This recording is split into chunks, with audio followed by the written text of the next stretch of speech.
मैं रंजू देवी जिला गोपालगंज भोजपुरी राष्ट्रीय गाना गाने जा रही हूँ। पसंद आए तो प्लीज़ लाइक सब्सक्राइब जरूर करिएगा। फांसिया पर चढ़नी भगत सिंह देशवा आजाद कराइए राम।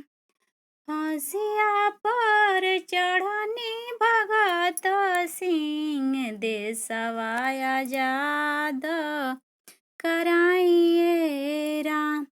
धनी के बाप रहनी धनी उनके माइया, धनी उनके बाप रहनी धनी उनके माइया।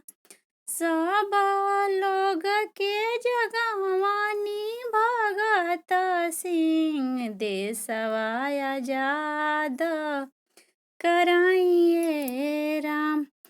फांसिया पर चढ़नी भगत सिंह देशवा आजाद कराइए राम।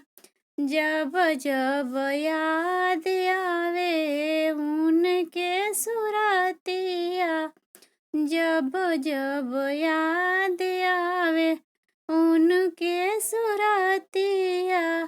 कटला से कटे नाही बिरहा के रातिया।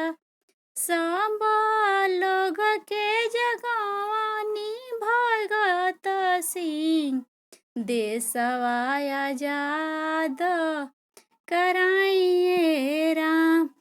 देशवा आजाद कराइए